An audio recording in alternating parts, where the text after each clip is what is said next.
à toutes et à tous, bienvenue sur le podcast Agile is not enough, le podcast où on vous parle d'agilité de ligne, de pensée systémique et toutes ces petites choses qu'on aime tant implémenter chez nos clients. Je suis Jelil, le doc de Reactive, et je suis accompagné de mon compère de toujours, Val. Comment ça va, Val? Hello, ça va et toi, Jal? La forme? Bah ouais. Pêche. Toujours. Il fait super beau en ce moment. Et tu es super beau. Ah, dis-le encore. Donc, on a le plaisir aujourd'hui de recevoir une fabuleuse personne. Voilà, je le dis en pesant mes mots. C'est Emna, elle est coach agile et elle est là pour nous parler de quelque chose que je trouve extrêmement intéressant, comme toujours. C'est le coaching professionnel au service des transformations d'entreprise. Alors, tu te définis, Emna, comme une consultante en transformation d'entreprise, évidemment, notamment sur les sujets d'agilité d'entreprise, d'agilité d'équipe et de leadership agile. Tu as quasiment 20 ans d'expérience dans le conseil et la gestion de projets informatiques, dans différentes industries, différents milieux bancaires, assurance, immobilier, hôtellerie. Et en fait, tu vois le coaching pro comme ta façon de contribuer à remettre l'humain au centre de tout, projet collectif ou peu importe le projet en soi, l'humain est au centre et tu insistes sur ça particulièrement dans des contextes de grands groupes, hein, qui sont très souvent plutôt déshumanisants. Alors, ça, c'est pour ton intro. Est-ce que tu as quelque chose à ajouter? J'aurais pas dit mieux. Ah! Ça fait plaisir. Et on espère que tu vas bien, c'est un plaisir de t'avoir. Je vais très bien, je suis ravie de participer à ce podcast avec vous. Ah, bah écoute, nous aussi on est ravis, on est bien heureux de t'avoir. Et je te propose, sans transition, de passer directement au vif du sujet avec ma première question. Alors toi, tu es une coach agile et coach pro, hein. Et déjà, je vais te demander un truc très simple, hein. C'est quoi un coach pro?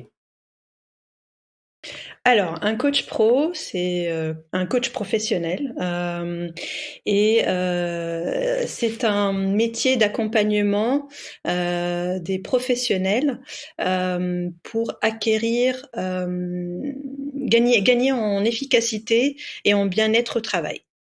Alors, ce n'est pas un personnel de santé, comme les psychothérapeutes, les psychologues, les psychiatres. Par contre, et ce n'est pas non plus un consultant, ni un mentor. Donc, il ne sait pas mieux que le coacher ce qui est bon pour lui. C'est une posture plus basse sur le contenu. Donc, il accompagne son client, non pas sur le contenu. Il n'est pas là pour lui dire à sa place ce qui est bon pour lui, mais plutôt l'aider à cheminer dans ses pensées et à trouver lui-même et en lui, en ses ressources, ses propres ressources, les solutions les plus adaptées à son contexte et à ses possibilités. et ce n'est pas un coach de vie sur Instagram, c'est quand même un meilleur coach. Non plus. Effectivement, à distinguer des coachs de vie, parce qu'effectivement, là, on agit sur des problématiques professionnelles, hein. On est sur des problématiques du type prise de poste, équilibre vie pro, vie privée, gestion du temps, comment mieux vivre ses émotions, mieux les exploiter en sa faveur. Qu'est-ce qu'on peut avoir d'autre? On peut aussi avoir des thématiques du type développement de la confiance en soi, amélioration du relationnel au travail avec ses collègues, avec son management, etc. Donc vraiment axé sur la personne, ouais. Axé sur la personne dans son contexte professionnel. Ouais. Oui, d'accord. C'est très précis. Très bien. Merci pour cette définition. Donc, je vais enchaîner derrière avec, en gros, on comprend bien qu'un coach professionnel, ça doit avoir certains types de compétences, certaines qualités, et on peut naturellement se demander quelles sont celles qu'un coach pro doit posséder, doit développer pour accompagner avec succès des transformations d'entreprise. Alors effectivement, les compétences du coach professionnel sont de l'ordre du savoir-faire, du savoir-être et du savoir. Alors le savoir, c'est, comme je le disais, c'est toutes les connaissances en psychologie, en neurosciences, etc. Le savoir-faire, c'est les techniques de conduite d'entretien de coaching. Savoir piloter une séance de coaching, savoir maîtriser le cadre aussi de la prestation de coaching, parce qu'il y a une contractualisation, il y a un bilan à faire à la fin, donc toutes ces techniques-là. Et puis, il y a le savoir-être. Et ça, c'est vraiment très important dans le métier de l'accompagnement.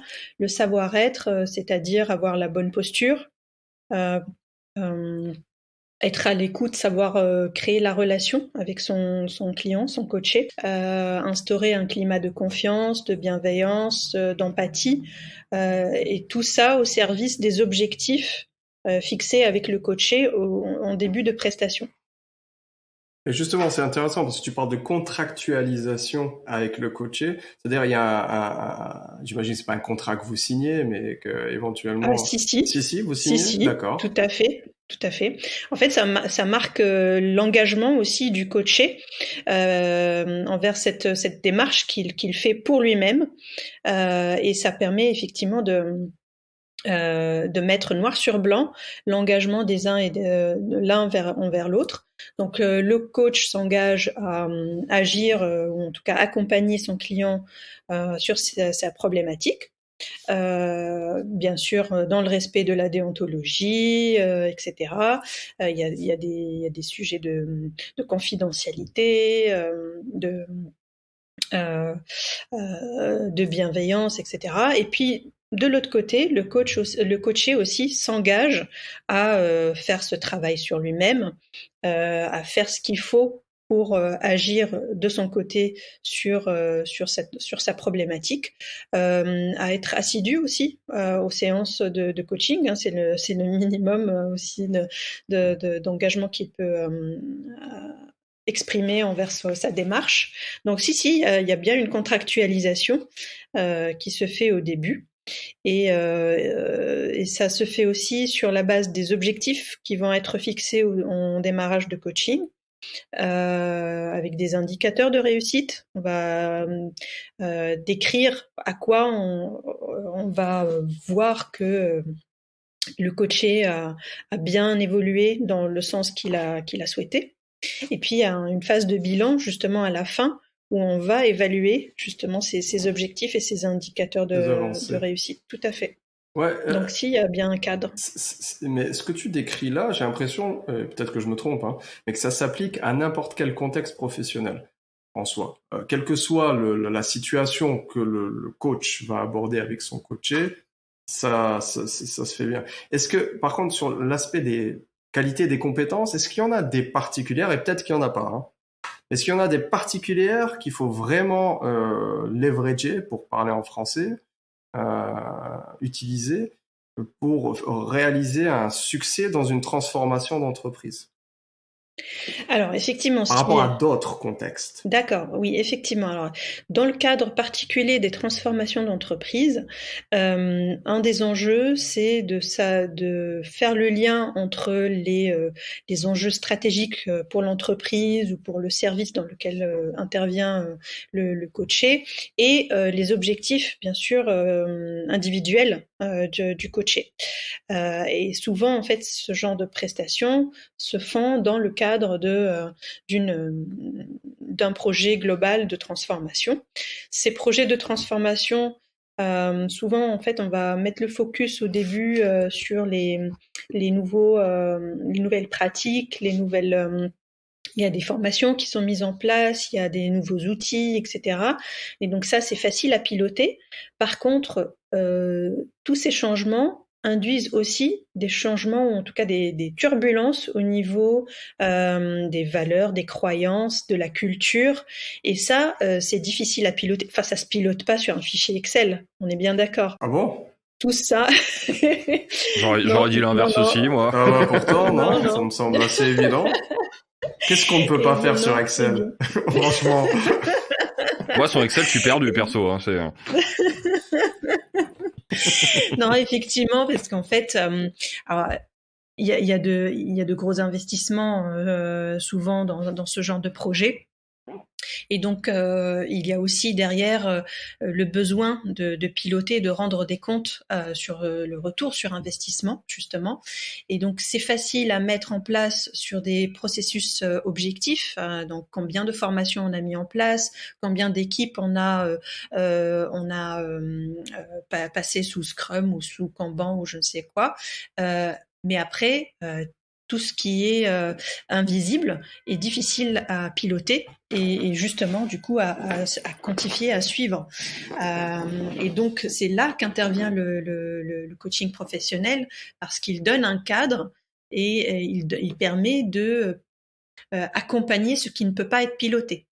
De toute façon, la progression de l'humain est pas linéaire. C'est comme aller voir un psy et dire en combien de séances vous pensez que je serai guéri entre guillemets. Ouais. Ça n'a aucun sens. J'adore. Excellent parallèle. Tout à fait, tout à fait. On ne peut pas obliger une personne à changer et on ne peut pas non plus anticiper la manière dont elle va réagir à un changement. Oh, excuse-moi, un petit bras cassé, voilà. Chiquette derrière la tête et ça repart. C'est bon, on peut se montrer très convaincant. Tu vois. Excellent. Merci pour ça en tout cas. Et bien justement, ça me permet de faire un petit peu la transition vers la suite. Au final, qu'est-ce qui ressort comme avantage? Parce qu'on comprend que c'est un travail important à effectuer pendant une transformation. Mais pour une entreprise qui voudrait potentiellement, qui veut se lancer dans une transformation justement d'organisation, transformation agile par exemple, cet accompagnement par des coachs professionnels, quels seraient les avantages qu'on pourrait mettre en avant pour elle, pour qu'elle commence au moins à se positionner là-dessus? Alors, pour avoir vécu plusieurs transformations d'entreprise, j'ai souvent observé cette phase où on a mis en place les pratiques, les nouvelles pratiques, comme je le disais, les formations, on a développé de nouvelles compétences, on a mis en place de nouveaux rôles, etc., voire même changer d'organisation dans les équipes. Et à un moment donné, on voit des changements qui s'opèrent au niveau des équipes, plus de collectifs, etc. Mais on voit que ça bute à un moment donné contre une inertie, ou en tout cas la difficulté, l'absence de changement de mindset ou de posture au niveau du management. Et en fait, on constate un gap entre ce qu'on essaye de mettre en place au niveau des équipes et cette homéostasie qu'on observe au niveau du style de management, du mindset. Et donc, c'est dommage parce que ça envoie un message plutôt négatif aux équipes, dans le sens où on a parfois l'impression que le changement, c'est que pour les équipes, ça ne concerne pas le management, alors que c'est faux. C'est faux. Les managers sont partie prenante de cette transformation et sont même un levier très important dans ces transformations. Et donc, je dirais les avantages pour une entreprise, c'est de cranter les changements qu'elle a mis en place au niveau des équipes et aller aller au stade supérieur de maturité, d'intelligence collective, et donc ce n'est pas la cerise sur le gâteau. Le coaching professionnel, c'est pas la cerise sur le gâteau, c'est le liant de la recette. En fait, si vous faites l'impasse dessus, vous allez voir qu'à un moment donné, les changements vont stagner et vous n'allez pas pouvoir accéder au niveau supérieur de changement. J'aime beaucoup cette notion parce que la métaphore de la recette est très bonne parce que on se dit toujours que le coaching c'est un petit truc en plus pour aller débloquer à droite, à gauche, que les équipes produisent mieux ou que les managers soient un peu plus 3.0. Alors ce que tu dis, c'est vraiment que t'auras que des changements à droite, à gauche, etc. Mais que si tu mets pas de coaching en place, il y aura pas de cohérence dans le mouvement de l'entreprise, quoi. Tout à fait. C'est une approche plus plus systémique et plus intégrative. Alors systémique dans le sens où si tu touches à un endroit du système, l'entreprise étant un système, bah forcément ça implique des changements par ailleurs. Et ça, vous en avez parlé avec Ohana précédemment. Tu écoutes nos épisodes. Mais incroyable. c'est pas beau, C'est ça. plaisir. Bien sûr que j'écoute. Mais oui, tout à fait. Donc effectivement, si vous agissez à un niveau du système, forcément ça implique des perturbations par ailleurs et il faut être en mesure de les accompagner, de les adresser. Et puis intégrative dans le sens où il faut être capable de cumuler différentes postures par rapport à cette transfo, par rapport à ce que je vous disais précédemment, piloter ce qui se pilote et accompagner ce qui doit être accompagné ou coaché. Donc, effectivement, le coaching professionnel, c'est une autre posture, c'est accepter de ne pas tout maîtriser, tout contrôler, mais plutôt être à côté, accompagné. Avec un Excel. Non, avec un Excel. non, pas avec un Excel. Oh, ça semblait avoir du sens. Hein, Bah oui. Quand est-ce qu'on parle d'Excel du coup parce que... Oui, non. Ah, d'accord, ok. Ah ben, ok, très bien. Donc on a posé ça. Maintenant, moi, je m'interroge sur très concrètement. Il y a une transformation qui commence. T'es appelé pour faire éventuellement du coaching professionnel. Tu vas commencer par quoi? Par qui dans l'organisation? Alors là, tu me décris le cas de ce qu'on appelle un coaching tripartite. Tripartite, pourquoi? Parce qu'il y a un commanditaire qui est soit le manager, le responsable de la transfo, soit le ou la RH. Et vous avez le commanditaire et le coaché. Et donc vous allez avoir deux niveaux d'objectifs. Vous allez avoir la demande du commanditaire, donc sa vision du besoin en coaching. Qu'est-ce qu'il attend de ce coaching? Et puis vous allez avoir aussi les attentes du coaché lui-même. L'idéal, ce serait que ce soit aligné. Hein, que ça aille. Oui, bien sûr. Rien qu'un fichier Excel ne puisse faire. Exactement. Et donc il y a des entretiens exploratoires à faire avec le commanditaire, puis avec le coaché, pour se faire sa propre idée aussi de s'il y a effectivement un engagement réel chez le coaché, que ça n'est pas imposé à la personne, sans quoi c'est voué à l'échec. Mais tu l'as dit tout à l'heure, hein, on ne peut pas changer quelqu'un qui n'a pas envie de changer. Exactement. Il faut surtout pas essayer, ou du moins forcer. Oui. Ça, c'est moins évident. Hein. Je pense qu'en théorie, on est d'accord, mais à mon avis, en majorité, on a tous des super idées, des solutions à tous les problèmes. Et on veut que les gens changent, parce que c'est évident. Donc, tu disais, excuse-moi. Donc, oui, alors attention, je vais perdre le fil. Oui, donc je disais, entretien exploratoire. Avec les deux parties, et puis justement fixation des objectifs avec les deux, hein, à l'issue de ces entretiens exploratoires. Et à partir de ces objectifs, on va commencer le coaching, les X séances prévues dans la prestation, avec un bilan à la clé. Excellent. Et ça se passe en combien de temps? Et imagine aussi que tu as plusieurs personnes à coacher. Est-ce que c'est faisable? Alors oui, c'est faisable. En parallèle. Tout à fait, c'est faisable dans le sens où on est sur souvent une séance d'1 heure, 1h30 toutes les 3 semaines.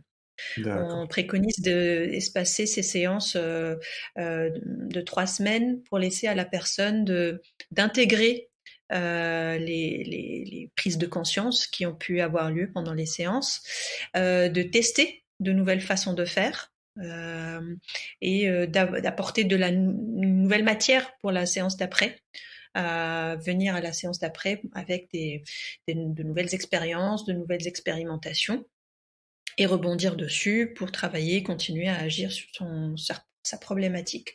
Et donc, comme on est sur 1h, 1h30 toutes les 3 semaines, on peut tout à fait paralléliser.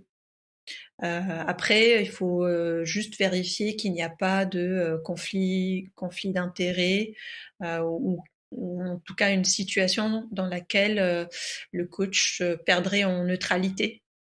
C'est-à-dire Bien qu'il sûr. ne pourra pas coacher à la fois le manager et son collaborateur, par exemple. Ok. Voilà, il y a des situations comme ça où il faut être vigilant pour que ça n'entache pas la relation et que ça ne vienne pas mettre le coaching en échec. Ouais, et ça t'est déjà arrivé dans tes différents contextes de devoir coacher plusieurs personnes qui faisant partie d'une même équipe dirigeante ou des choses comme ça? J'essaye d'éviter. D'accord. Oui, je fais attention à ça parce que effectivement, si la personne sait que vous accompagnez une autre personne de son système, Mhm. elle risque de perdre confiance en vous et donc d'être moins à l'aise pour parler, Partager. partager, etc. Dans un Donc, cadre idéal où tu as la ressource, j'imagine, tu peux demander à quelqu'un d'autre de prendre en tout à charge fait. cette personne pour qu'il n'y ait pas de conflit d'intérêt. Exactement, Hmm. exactement. C'est ce qu'il faut faire quand on se retrouve dans ce genre de situation. Ne pas hésiter à faire appel à quelqu'un d'autre pour le faire. D'accord.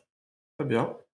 Et dernière petite question pour essayer de boucler le sujet qui, bien sûr, ne sera pas bouclé parce qu'on le sait bien, c'est jamais assez long pour tout aborder. Juste, si moi, dirigeant, ça y est, je lance ma transfo, j'ai déjà en tête une personne que je pense devrait être coachée, euh, mais j'arrive pas à articuler à la personne qu'elle devrait être coachée et que je crois qu'elle a besoin d'être coachée, comment je pourrais l'amener, moi, en tant que dirigeant? Moi, j'ai envie de répondre. Je commencerai par me faire coacher moi-même. Alors que beaucoup répondraient objectif annuel. Non, mais c'est vrai parce qu'en fait, on a souvent l'impression que c'est l'autre qui doit changer, en pensant que de notre côté, tout est OK, il n'y a rien à remettre en question. C'est faux. Tout le monde a besoin d'un regard extérieur pour mettre de l'ordre dans ses idées,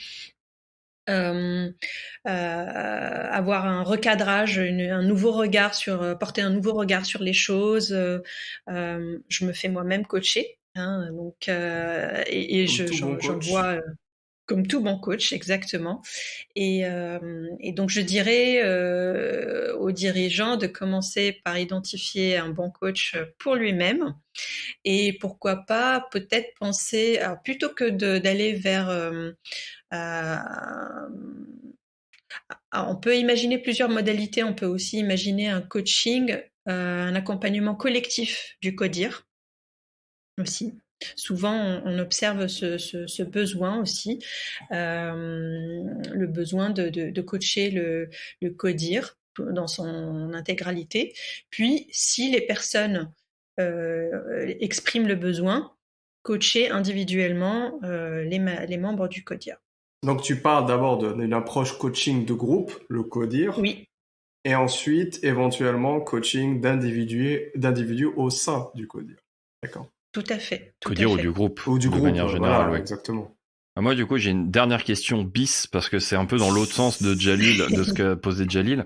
J'ai déjà pu observer ça, des gens qui se font coacher avec une récurrence, voilà. Et au bout d'un moment, la personne va se dire, c'est déjà une phrase que j'ai entendue, non, je ressens pas le besoin là aujourd'hui, j'ai pas de sujet à mettre sur la table ou quoi, donc je pense que c'est pas nécessaire de continuer. C'est quoi ta réponse, sans dire que c'est évidemment le truc parfait, hein, évidemment, mais c'est quoi ton point de vue là-dessus? Parce qu'on pourrait toujours se dire, bah oui, mais il y a plein de choses qui peuvent émerger où tu ne sais pas vraiment, tu peux pas le savoir d'avance, quoi. Alors en fait, dans ta question, tu as dit je ne vois pas la nécessité de continuer. Ça veut dire que la personne est déjà dans un processus de coaching et ne souhaite plus Oui, continuer. c'est Elle ça. souhaite C'est qu'il y a un arrêter coaching qui est en cours, qui dure depuis plus ou moins longtemps, mais j'ai vraiment déjà vu ça, que la personne dise, j'ai pas de sujet aujourd'hui, je ressens pas le besoin, donc et puis naturellement, en fait, le truc derrière s'arrête. tu vois. Alors que ça aurait pu apporter des bénéfices sur la plus longue durée. Ouais. Alors en fait, derrière quand tu dis longtemps, il faut savoir que le coaching professionnel, normalement, il a un temps défini. Donc c'est, je dirais, généralement autour de 4 mois, 4 à 5 mois, d'accord? Pas plus que ça, D'accord. pour ne pas créer de la dépendance non plus vis-à-vis du coach, et pour agir, enfin mettre le focus sur une problématique sur une durée déterminée. Il arrive que effectivement le coaché, alors soit par manque de temps ou autre raison, donc en fait il y a des mécanismes comme ça, enfin on peut observer des réactions de ce type de dire non mais moi j'ai rien à dire. Faudrait peut-être se questionner pourquoi. Est-ce que c'est une peur d'aller plus loin dans le coaching? Est-ce qu'il y a quelque chose qui a été dit ou une ligne qui a été franchie dans la séance précédente? Et ça, en fait, ça me rappelle une des conditions, on va dire, de réussite d'un bon coaching. En tout cas, un bon coach vérifie au début les lignes rouges à ne pas franchir pour le coacher. On peut avoir, par exemple, pour certains coachés, la ligne rouge de la sphère familiale, par exemple. Parce que souvent, quand on aborde des problématiques professionnelles, on va mettre le doigt sur des dysfonctionnements dans le relationnel professionnel, mais qui va avoir pour origine potentiellement des choses qui sont liées à notre éducation, à notre enfance, etc. Pour certains, c'est OK d'aller faire le lien entre ces deux mondes-là. Pour d'autres, c'est une ligne rouge à ne pas franchir. Bien sûr. Et ne pas le mettre au clair au début, c'est le risque justement de se retrouver dans ce genre de situation où la personne ne veut plus se faire coacher parce que ça va trop loin pour elle. Eh bien, merci beaucoup. Malheureusement, on doit arriver à la fin de cet épisode, sinon il sera trop long. Je te remercie infiniment, Emna, pour tous tes bons conseils, toutes ces perspectives que tu nous ouvres sur le coaching professionnel en entreprise.